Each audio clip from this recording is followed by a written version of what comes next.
I am Marnie Merrilees and I'm a psychologist specialising in high performance.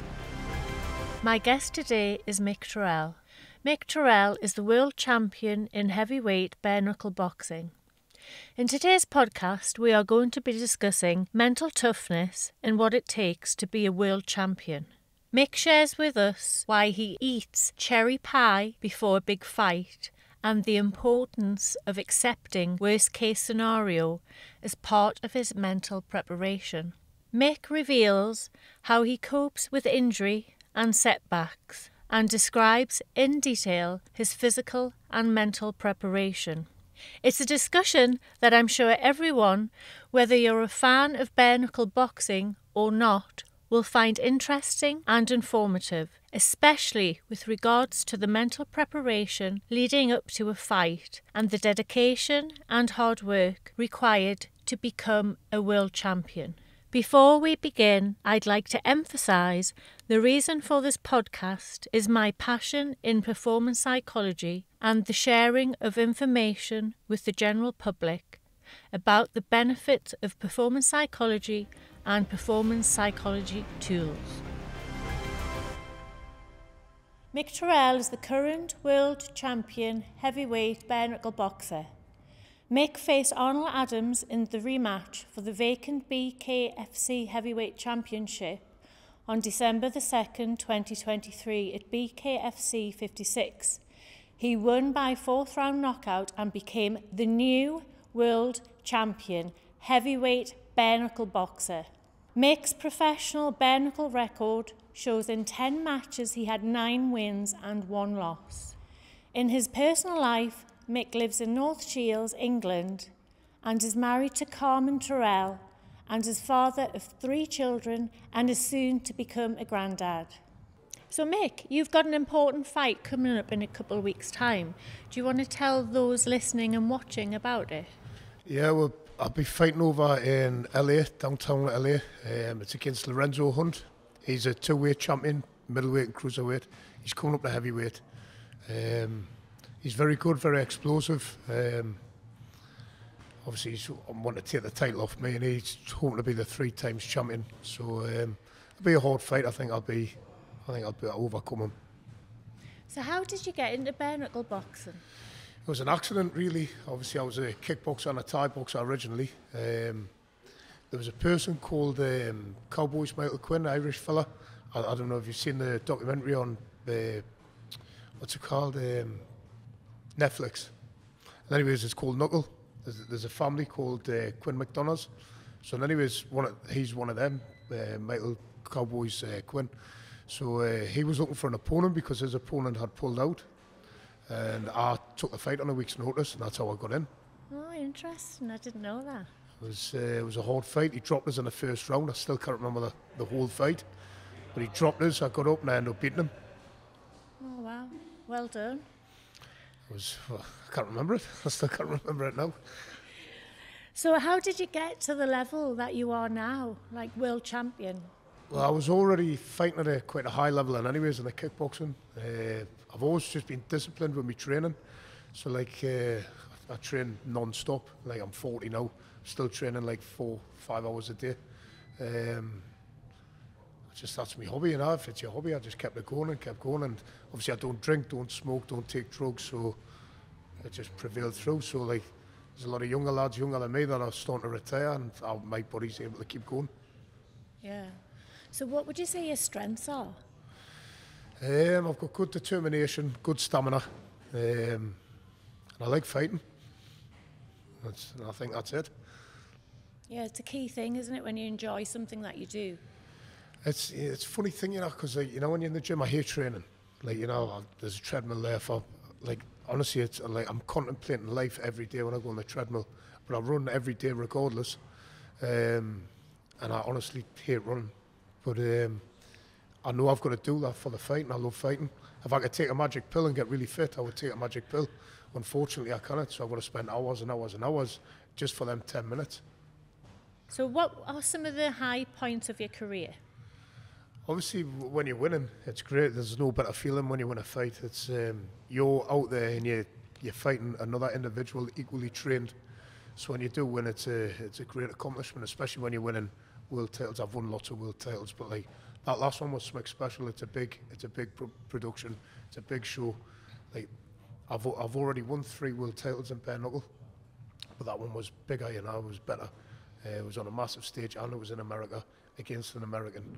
So like I've actually travelled over there to do it. You know, so it's euphoric, really. You know, you get the win. Mind you, straight after I had to go in the shower. I had just getting 42 stitches, so like my face is sore. So you're over the moon, but you're sore as well. You know, but it's a great feeling. Yeah, double-edged sword. It hurts. It's a painful game. I saw the interview you did afterwards. Your face was, Yeah, it was a mess. But if I'd have lost, it would have been worse, you know. And luckily I won, you know, so you've got a little smile on your face in any ways. Definitely. So we've just talked about some of the high points of your career. So what have been some of the low points of your career? Any fight, I'll tell you this, your low point is when you get beat, because it's your fault. You've been beat and someone's better than you. So it's the worst feeling. You come back and it's funny because people it doesn't matter how many wins. I've had 80 fights. I think I've lost 9 altogether out of 80. People only remember your losses. So you could win anything in the world again. I remember when he knocked you out. So that's all you get off people, you know. So it's and then people like to keep reminding you of it. My brother's the worst. If you've got brothers and you've been beat, your brother will let you know you've been beat. But that's the thing. And when you're down and like it's almost suicidal. You've been beat, you're gutted, you're devastated, and like I say, when you're on the winning side, everyone's congratulating you. Everyone's like, "Oh, well done," and then when you're on the losing side, nobody wants to know you. It's a horrible feeling. Yeah, that must feel like a pretty dark place in comparison to the glory that you feel when you're winning. Honestly, it's a downer. It's like it takes a strong mind to come back and actually still want to do it. I know some people, they'll have a great record, get beaten, they'll never want to fight again. But yeah, I mean, when I lost that first one, Arnold Adams, I was actually quite ill when I fought. I shouldn't have fought really, but I didn't anyways, and I got beat. And I remember lying in my bed. My trainer Andy was in the next bed because we were over in America. And I said, "That's it, I'm done. I'm not doing it anymore." And then you lie in bed and you sulk and you're in a little huff for yourself, and then your body's wanting to do something. So like you're lying and you think, "I want to get back up and do something." Once you get back in the gym and you're around all your friends again, you're like, "No, actually I want to go back out again." Some people never get back in the gym. So if you've ever had a fight and you've been beat, I'll tell everyone to get back in the gym as soon as you can, because the people will bring you back up. Yeah, so that's a good demonstration of resilience right there, isn't it? And we're going to talk about that a lot more as we go through today's discussion. Yep. But resilience definitely is key, because like you say, too many people just sort of give up because they've had a setback. But if they push on through that, then success in World Championship can be on the other side of it. It's like I say, it's a double-edged sword, isn't it? Because like the feeling of winning is great, but like the feeling of losing, it's the worst. Yeah, opposite ends of the spectrum. And you feel both. You know what I mean? If you're fighting someone equally as skilled as you, it can go either way. So it's you're either winning or you're losing, and there's no real other outcome in the fight. Okay, thank you. So what do you recall as the most important events in your boxing career? So events that have influenced you a great deal? Obviously winning the BKFC World title was massive for us. That's a huge organisation. When I won the trials for the Super Combat, I had to go down to Middlesbrough. It was Gary Bell's gym, actually, Contender Gym. So we went down, there was loads of people that come from all over the country. We'd done some trials, and a lad called Rustam, I think. I ended up sparring him. I knocked him out and ended up winning, got the trial. I think that's what catapulted us. So I was fighting all over Europe at the time. That was a big moment for us then. Yeah, significant. So has anything important happened to you recently in your general life? My son's having a kid. That was a shock. Coming on Christmas Day and told me. Took us about 2 weeks to let it settle in. We're obviously over the moon now. He's been with his girlfriend quite a while, little Maddie. She's a mint lass as well, you know. So I've got to get that coming. I've got a flat that I'm busy doing up for them. So get them in the flat and then make sure they're comfortable, you know. And then I've got my other son. He's got a girlfriend. She's going to be moving into ours now. So replace one son with a daughter-in-law, so... So you've got a very busy family life and a I baby have, on the aye. way, so that'll be So, great.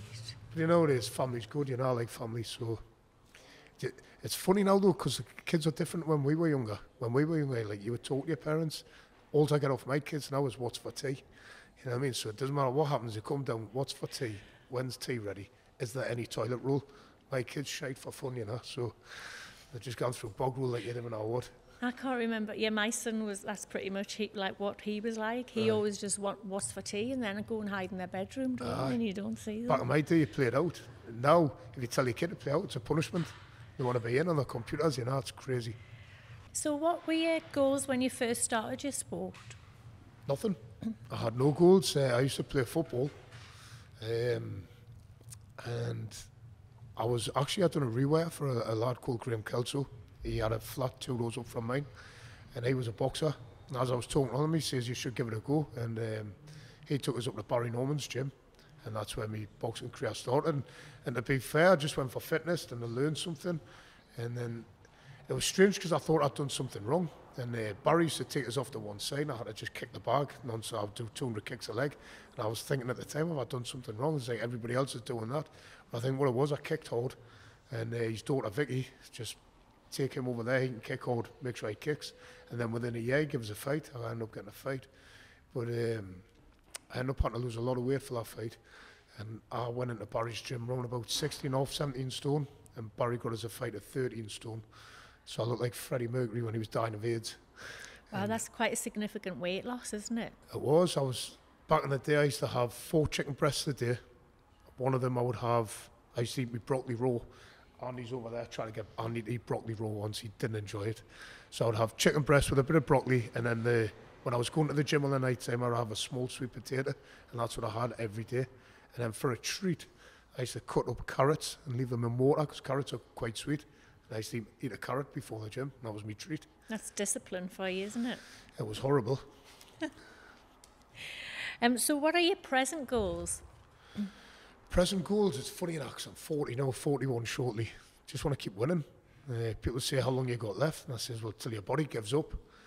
At the minute, I'm still beating everybody sparring and stuff, so I think once you start getting beaten your own gym, it's time to, you're coming to the end. But at the minute, I'm doing fine. Just got to keep training, keep fit, make sure I don't get injuries. Yeah, so keep going the way you're going. Aye. Keep on at it, yeah. So who have been the most significant people, would you say, in your sports participation? I always like to thank Graham Kelso. He got us into it. Andy's been good. Baz is over there as well. He's good, because we used to run our own gym. Obviously, the COVID and stuff kicked in, so we ended up shutting. Neil downstairs, he's got this gym, the O'Toole's gym. Richie as well, he owns it as well. Great advice off all of them, so like, it doesn't matter what you've got wrong, there's always somebody in the gym that can give you a little bit of advice, so they're all great supporting roles for us. So what role did these people play in your development? Obviously you've mentioned a little bit about Graham Kelso introducing you to boxing. Anything else that you can say? About Graham? About all the people that you've just mentioned, about how they help support you in your development? Obviously you've got Andy and Andy and Baz, but like I say, we ran the gym together, and I've known Andy a lot of years, and from Barry Norman's days, so we click, he's like my best pal as well as my trainer, so I've been away with Andy loads of times, never had an argument, never had a crossword. People call me like a married couple, we're bigger like a married couple, but I know what he's thinking, he knows what I'm thinking. If I say, right, we're going to do this, he'll come up to us and say, I think you're right, but maybe try this. So we'll work well together. Baz is a great technician in boxing, so he can give you good advice on what you're doing as well. Yeah, because communication is key, isn't it? To understanding each other, to understand what you need to do. And it sounds like you've got a really good relationship there with your coach. The best thing about this gym is the banter.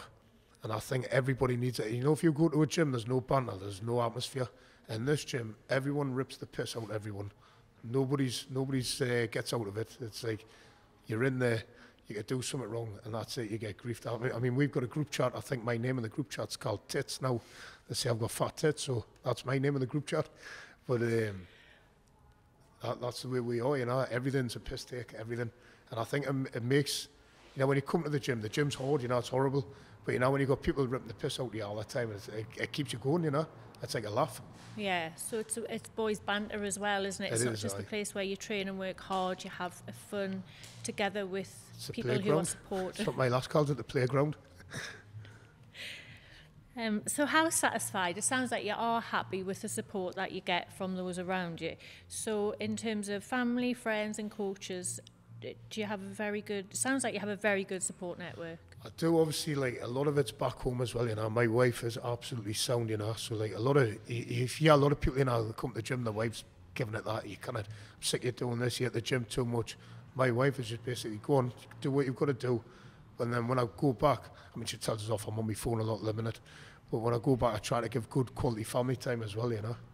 Yeah, and your wife puts up with a lot of stick and banter from you. I know from your Facebook posts. It's very comical and it's a lovely interaction that you have together. It's funny, you know, because I wind her up non-stop, you know. Because, you know, it is just my best pal as well as my wife, you know. But, like, she keeps saying to me that this is my wife. People keep asking my wife, what you're still doing with me, is you mental? And she reminds us every day, you know. People keep asking us, am I mental to be with you? But she is mental, and she is with us, you know, so we get on. You make a good team. Honestly, she's like my pal, you know, as well as my wife, you know, so Yeah. she's sound. So you have a very good support network around you. So how important is that during challenging times? Well, you know, there's, like, my wife can have a laugh as well, but my wife can just say, you're being a knob, pack it in. You know what I mean? She's I'll listen to what she says. Well, you've got to, you know, it's your wife, you're getting ET. You know what I mean? So if I come in, my wife says, you're doing this wrong, you're doing that wrong, I've got to listen because I want me dinner later on, you know. So she's got to tell us off. Good. Someone needs to keep you in line, I guess. So you've just mentioned about food, so that brings us on to lifestyle choices. So how do your lifestyle choices, such as exercise, diet, sleep, alcohol, contribute to overall performance? And I know you don't drink, but... Well, I drink twice a year. I drink on a Christmas and on my birthday. My birthday's in June. At the minute, I'm heavyweight. So back in the days when I was on the chicken and broccoli, now I can't sneak in a couple of cakes, you know. But on this fight, I've lost 20 pounds for this fight from the last one. So I've tried to keep it quite clean and healthy. I'm drinking a lot more water. That's the killer, you know, pop. Don't, you know, like fizzy pop. It's a killer, bloats you, it's horrible. But it's addictive, I think, if you're drinking a lot of fizzy pop and you're not getting it, you want it. But I like eating a lot of red meat as well. I think red meat's great for your training. People say the red meat puts a weight on you, and what happens is it takes a day and a half for your red meat to digest. So if you're eating red meat every day, every half a day, you're putting on more weight. So that's why people have white meat. But it's bland, in it. I like red meat. I like steak. So I'll try and eat red meat 3 or 4 times a week, and I'll try and eat white meat two to 3 times a week, and then I'll have a takeaway as well at some point. But that's the heavyweight life, isn't it? So yeah, so do you find heavyweight life in terms of eating a lot easier than... It's much easier. You know when you're training hard but you're starving, it's horrible. When you're training hard but you can go home and have an Indians later on, who cares? You know what I mean? Yeah, so I have heard somewhere that you do like cakes. I do like cakes, yeah. Yeah. So being heavyweight, you can eat cakes after matches. You know what it is? I used to always have a cherry pie before a fight, and I'm famous for that really around the northeast. But it's the jam, it's sugar. So if you're gonna have a fight and you leave the crust, but, you know, like I like cherry pies, you know. So like you get them from Morrison's, Tesco's, places like that. They're £1. So I used to get a full cherry pie, but it's the jam you have to, and what it is, it's the sugar. So if I can't get a cherry pie wherever I'm at, I'll get like a pack of Jelly Babies or Star Mix, you know, a Haribo Star Mix. Just get some sugar in you, and because you're gonna bleed in your fight. So if you're fighting and you're losing blood, you're losing that glycemic sugar. So if you got that little bit of sugar pack in you, you'll be all right. Some good tips there. Eat sweets. So in terms of sleep, do you want to just share with me like your sleep schedule? Sleep schedule's hard at the minute because usually I'll go to bed around about 9:30, and like I'll get up at like 6 in the morning. But at the minute, because LA is that far behind us, it's 8 hours behind. I've now had to try to practice staying awake later because when I fight, it'll be like 5, 6 in the morning. So I need to try and get my body being awake at 5, 6 in the morning. Usually I'm getting up at that time. So that's a hard bit. So like, my wife will go to bed and I'll try and sit in the front room and try and watch the telly quietly so I don't wake the family up. And then you just sit there bored shitless, really. You sit there all night. So I think sometimes I think I'll go for a run late at night. But in the winter, it's not very good going for a run late at night. Yeah, it's a bit cold here, isn't it? Luckily, Richie used to open the gym up for us at 4:30 in the morning. So I would stop up all night, and then me and Richie would come and get on the treadmills together, 4:30 in the morning. That's good teamwork. Richie's a fit lad. He's one of the corners of the gym. He's a fit lad as well, you know, so he's faster than me. So we're on the treadmill, and like I run at 14.5, 15 kilometres an hour. Richie's running at 16 to 17. So, and he's about my size, you know, he's fit, he's really fit. So in terms of, you've mentioned a little bit about training and about lifestyle. So can you discuss the importance of the balance between training intensity and rest? I used to rest once a week. And I think as I was getting older, I wanted to rest twice a week. But like I was meant to rest yesterday and I forgot. It's just in your brain, like, I've got to go to the gym, I'm going to the gym, and you just forget, you know, and like, what I try and do now is I have an active rest, so I'll come in the gym and today I've done pads, and I'll only run, whereas sometimes I'll try and do pads, run, strength and conditioning, a couple hours of weights, maybe come up, try and do shuttle, stuff like that, so today I'll just do pads and run, that's an active rest for me. I'll do 5 kilometres, 12 rounds of pads. So do you find it difficult to have a total rest? Yeah. It's when you're in there and your body's wanting to go all the time. So if I am resting, I'm usually sat in the house. My legs are going. I'm thinking, what can I do? I need to do something. So like, it's hard, you know. You know you need the rest, but you think, I could do this, I could do that. But the problem is, if you overtrain, that's when you injure. So like on the last fight, I actually ripped my calf 3 weeks before the fight. So I'd already done a 5 kilometre run, 12 rounds of pads, strength and conditioning in the morning. I'd done 2 hours of weights on my chest. And I was sat there and I thought, I could do something else here. So I started doing shuttle runs. So what I'll do is, it's over there. You run the first line, run backwards, second line, run backwards, third line, run backwards. And I think I was on about my 5th or 6th round of doing it. And I ripped my calf. So I was 3 weeks out from the fight. I was like, oh no, I'm going to be knackered here. So I strapped it up. And just tried to rest it as best I could really till the fight, and luckily it didn't affect us that much. Yeah, so you just touched on injuries there. So what injuries, other than the one you've just described, have you had in the past, and how have they impacted your training and competitive performance? I've had loads of injuries. If you look at my hands, I've got a big lump in my hand there, broke that hand, got a plate in it, snapped the plate. Some lump. They put a metal plate in it, I snapped the screw. Me and Baz, I fought John Lewis, and I've just pulled it back in again. So anyways, I snapped the plate.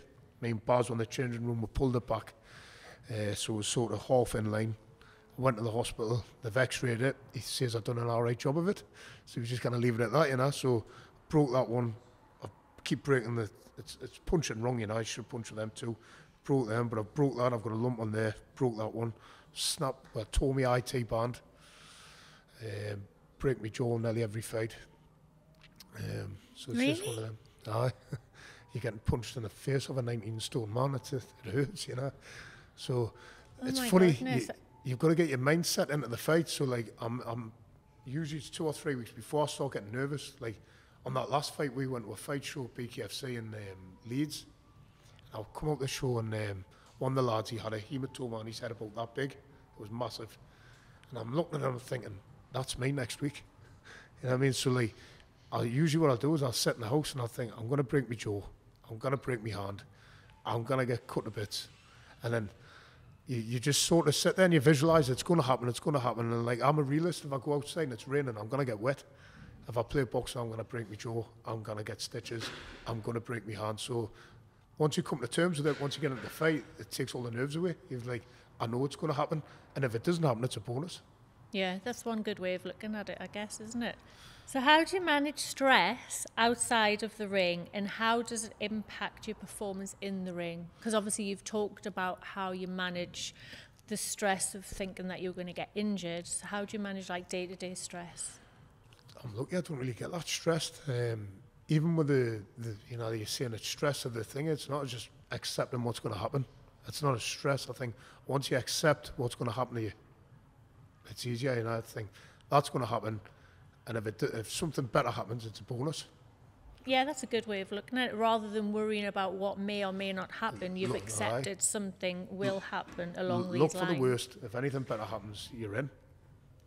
So that brings on to talking about the psychological side of the boxing. So how do you prepare to face different opponents with varying styles and strategies? Well, like I said, me and Andy will go on, like the last fight, Arnold's my size. He's got a longer reach and a faster jab. And at the time, I'd actually slipped 4 discs last year, January last year. So I've had a trapped nerve running down my arm, and which meant my arm was inactive. Really, I couldn't even lift it past there at one point. So what I had says on that fight, I want to put a lot of weight on. I want to take a lot of punishment. So that's what I'm saying. You visualise that I'm going to get punched a lot because I can't throw my jab as well as I should. So I put loads of weight on, and I knew if I leant on him, I would tire him. So that was the game plan. Lean on him, push him on the back foot as best you can, make him work because he gets tired, and then when he gets tired, punish him.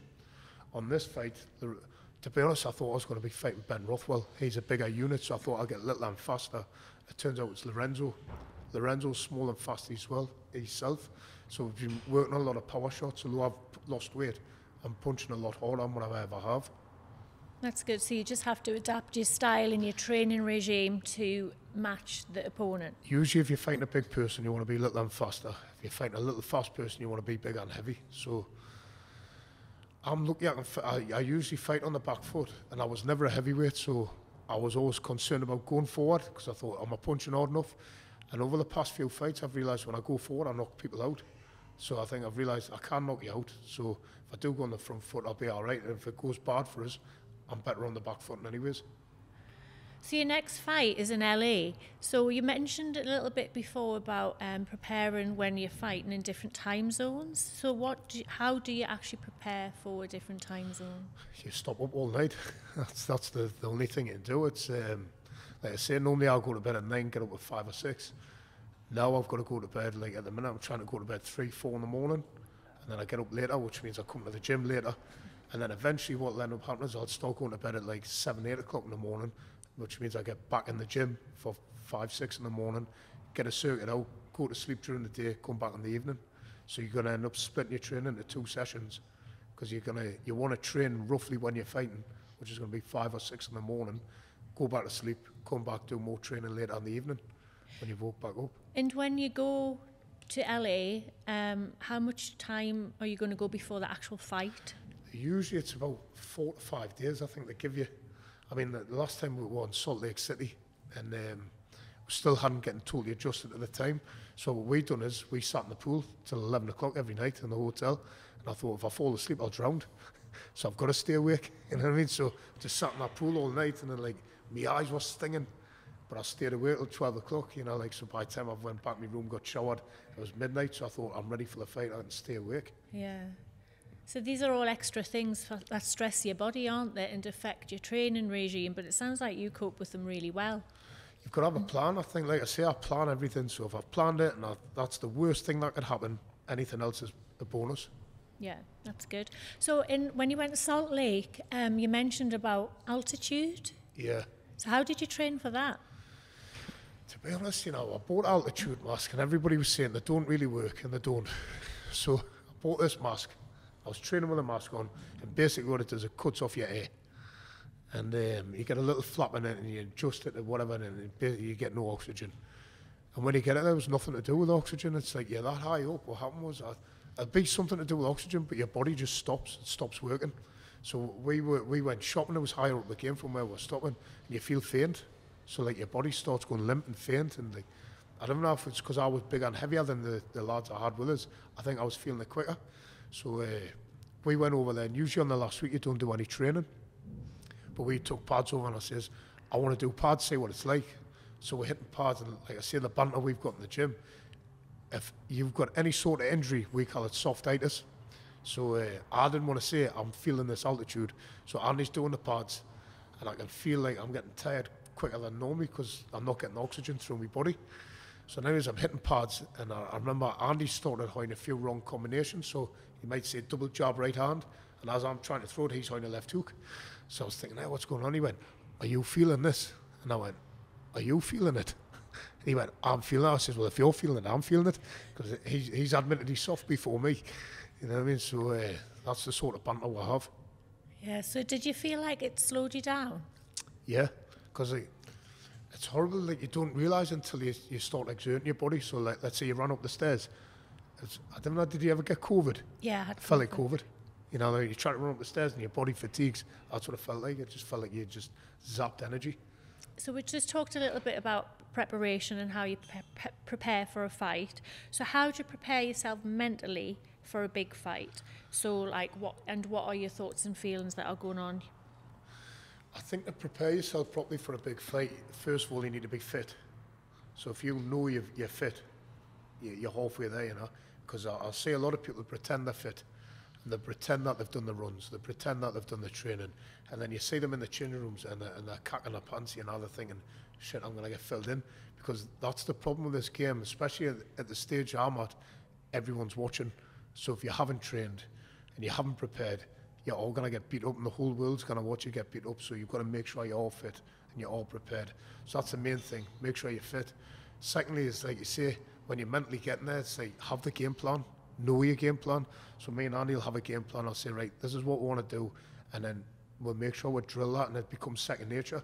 It's almost like you're breathing it, you know, you know what shot's coming next. So a couple of times we'll do pads, and let's say I'm doing a 1-2 right the body.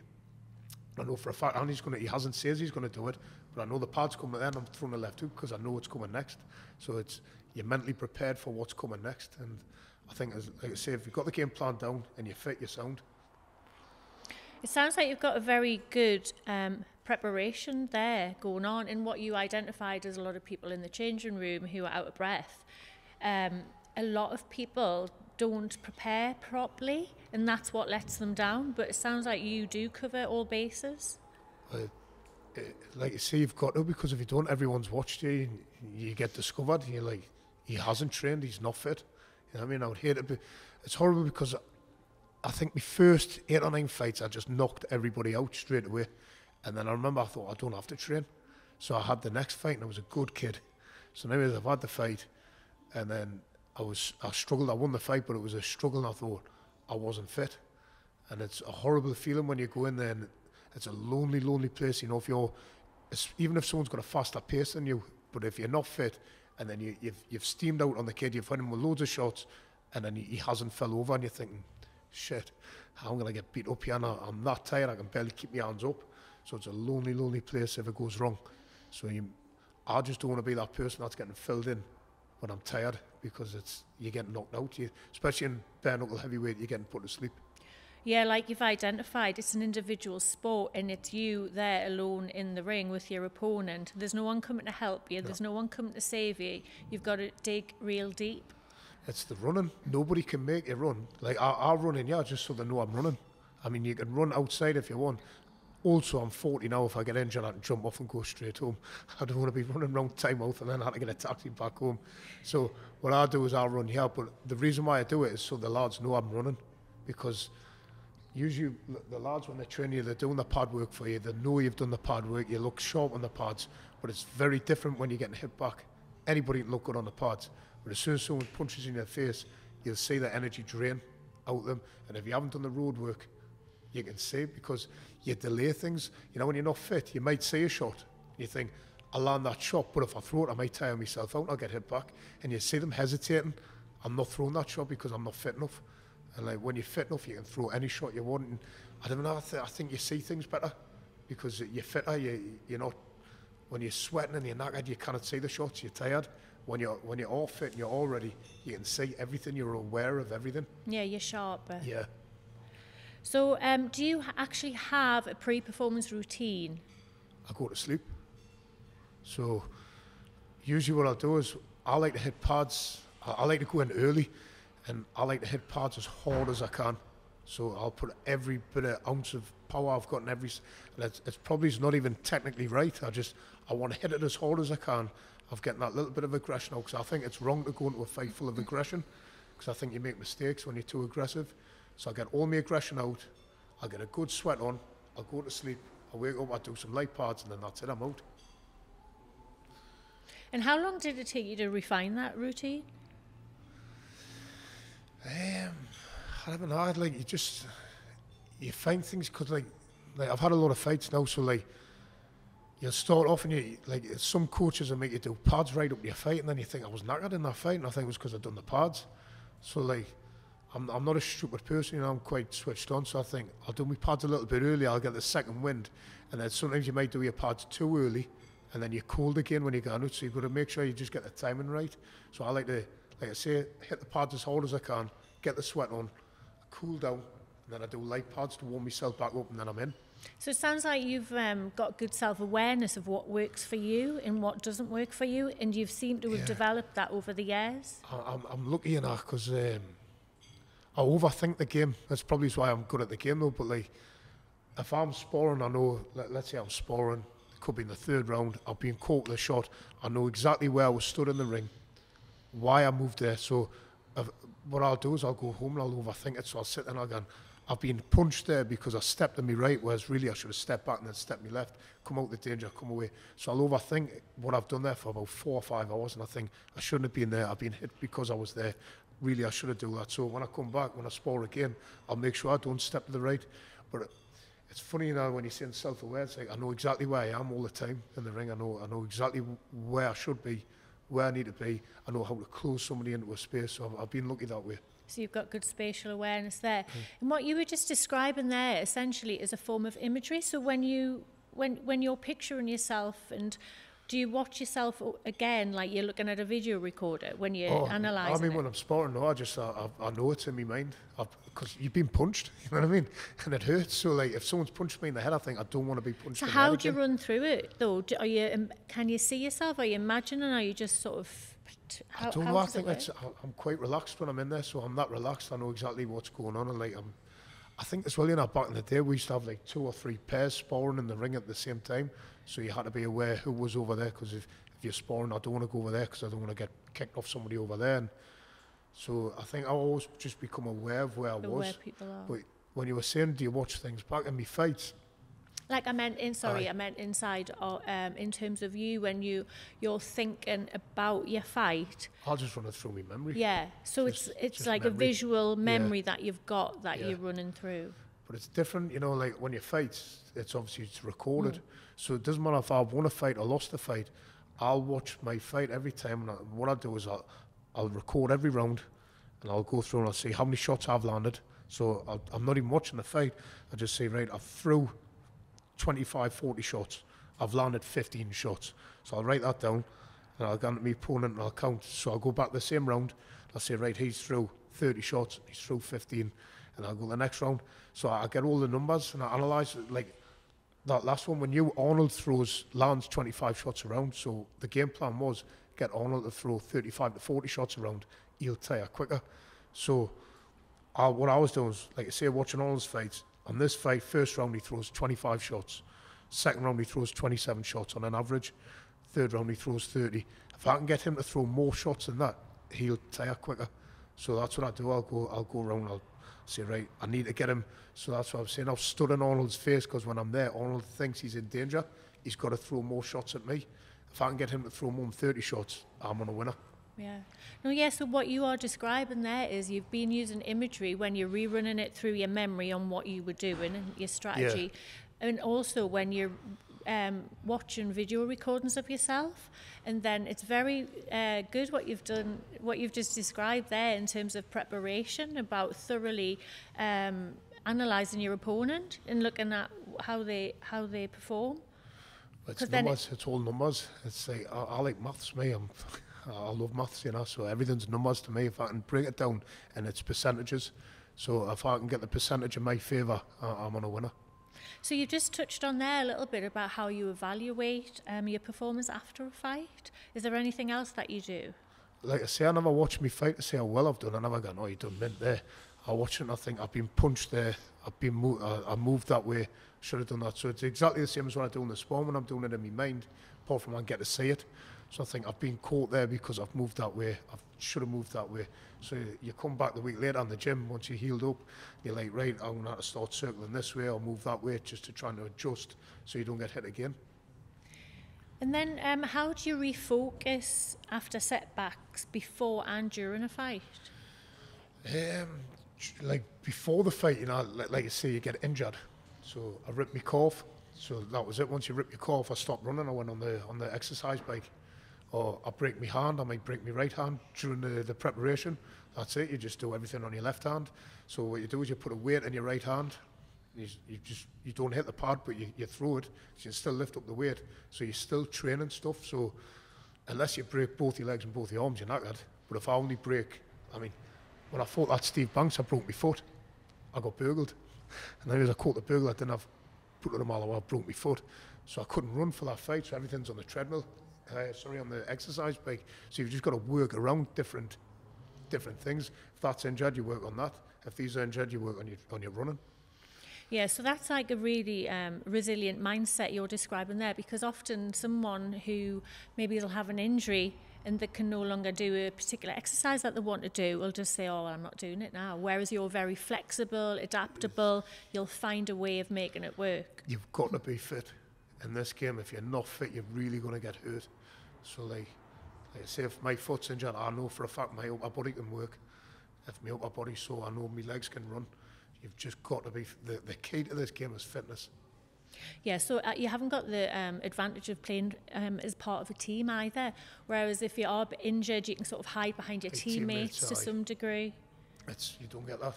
Spotlight's on you. When you get beat, it's your fault.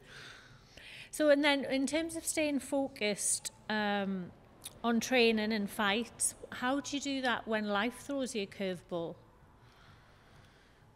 You know what it is, you treat it as two different things, and my wife's really good at this for us.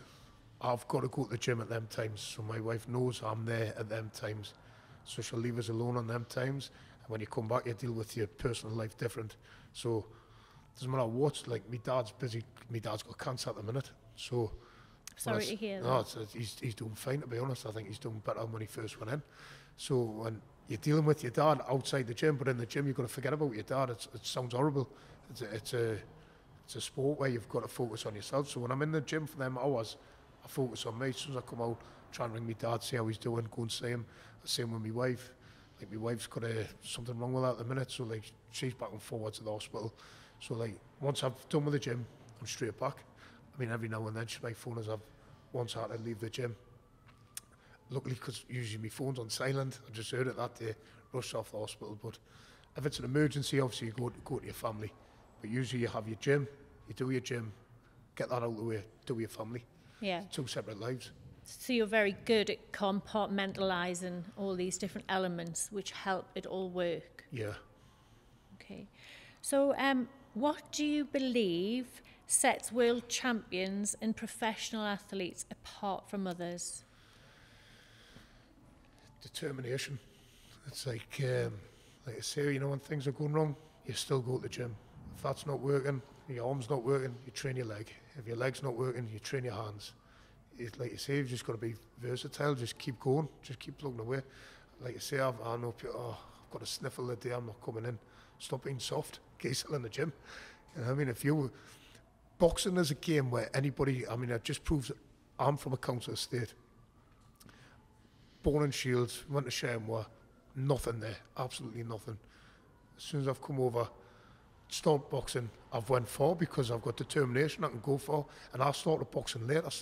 I started kickboxing at 23, I didn't start boxing until I was about 28. And I've went quite far. So if I could have started at 11 and I had, let's say I had, like, well, rich, you know, you'd throw money at your kid, go and get the gym every day. I didn't get that opportunity. I just went because I had good determination. I like having a fight. So I think if you've got that, you can go far.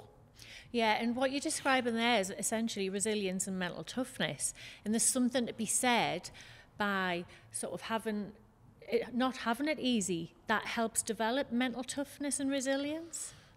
I mean,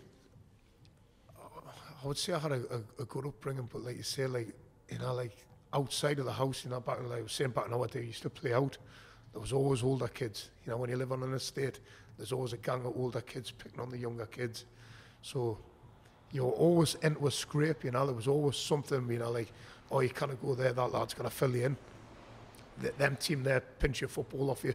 You know what I mean? It happened all the time, you know, so you had to be used to it, you know. So I think it does make it tougher. Yeah, so you learned how to deal with it in those situations, which helps you become mentally tough. It's like streetwise, and you become more streetwise. So what advice would you give to someone striving to become a world champion in any discipline? I'm glad he says any discipline, because if someone wanted to be a world champion in bare knuckle boxing when they were young, I would say don't do it. But in any discipline, train hard, have a game plan, and stick to it. Mm-hmm. So is there anything else you'd like to say today that you haven't had a chance to say? No, I think I've said enough. I think I've said loads, haven't I? Thank you very much. I really appreciate that. No It's problem, been a pleasure to have you talking about resilience, mental toughness, about being a world champion and what it takes to get there.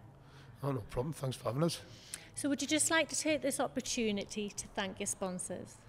Yeah, I've got two great sponsors. Obviously the gym, O'Toole's Gym.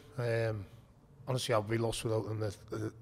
They let us do whatever I want in this gym, you know. It's their gym, and they just say, go on, Mick, you've got free rein, you know. So Neil and Richie have been great for us on there. And I've got Mark Bailey, he's my main sponsor, a computer clinic, Mark and his wife Gillian. And without them, I couldn't be fighting, because them let us train full time now.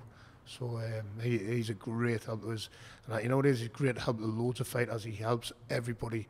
Doesn't matter what show you're on, what level of fighting you're on, he will help anybody. And he's the mint people. But I couldn't do it without Mark and Gillian at the minute, because I wouldn't be able to train full time. We've also got our own boxing show as well, called the Straightener Show, that Mark's also part of it. Me, Andy, Mark and me pal Marvin. And that'll be on next week as well. So hopefully that'll be a canny little banger event. So Mick, I'd just like to say on behalf of myself and everyone listening and watching that you are a remarkable man for both your fighting career and the way you approach it, but also your devotion to your family. With a professional record reflecting exceptional skills and mental toughness, which encapsulates your hard work, commitment and sacrifices to the sport of bare knuckle boxing, which is why you are world champion. Thank you for being so open and sharing your story today. It means a lot. Yeah, thanks for having us on. I really appreciate it. Thank you. Cheers, thank you.